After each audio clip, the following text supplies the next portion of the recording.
It's time for another Mom Review Kid Review. Today we are going to be building the new Lego Mario.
You have to turn on Mario right here, and then if you're using the Lego Mario to build any of the connectors, then press this if you have a connector. It'll connect it to your phone.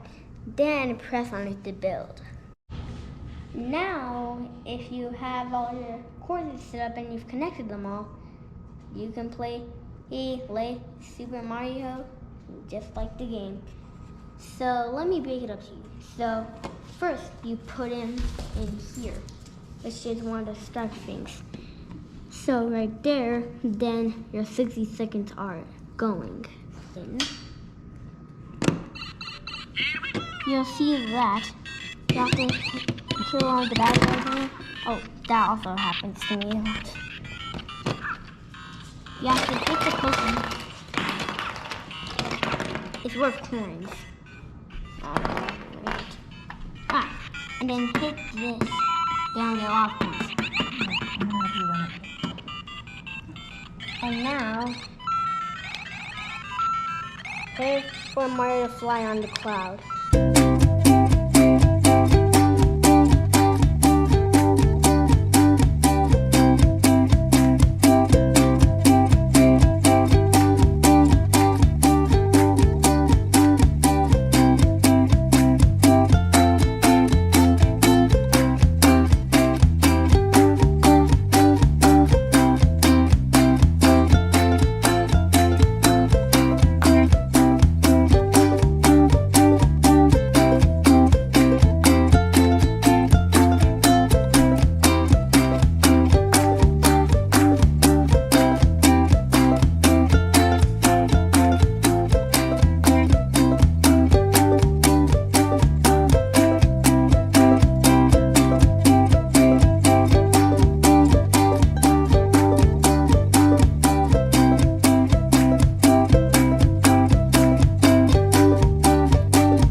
Okay, today we are talking about the new Lego Super Mario set.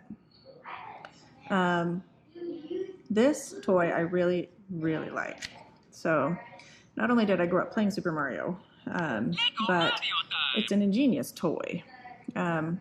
So he has a little screen on him here that shows, like, if you're standing on yellow, then that's desert. If you're standing on green, anything green, that's grass. And then if you're standing on anything red, that's fire. Now, to build this set, you have to have the app on a phone or an iPad or something to get the instructions to build. It also connects Mario and all the other sets that you buy to that app. So that's important. The thing I like about this is that there is no set structure of these sets. So it comes with an end pole, and this is the beginning tube. And then each mini set comes with different types of bad guys that you can step on to get points, and other little mini games. This is a cloud to float on. This one is a separate set as well, and you knock these out from underneath. So the original starter set comes with Mario and this little baby Bowser, and then a few pieces to connect. Enough that you can just play with it by itself. We got it for around $48. And then these little mini sets, they range anywhere from $99 to $10. And the kids, it's great for the kids because they can build it however they want. This is the one they built this time, but you know, you can build anything. So it's not like you just build it and leave it. You build it and take it apart and rebuild it and rebuild it. And it's different every time. So this Lego Super Mario, for me, was definitely worth the money. The kids use it over and over again, and it never gets boring because you can redo it in a million different ways.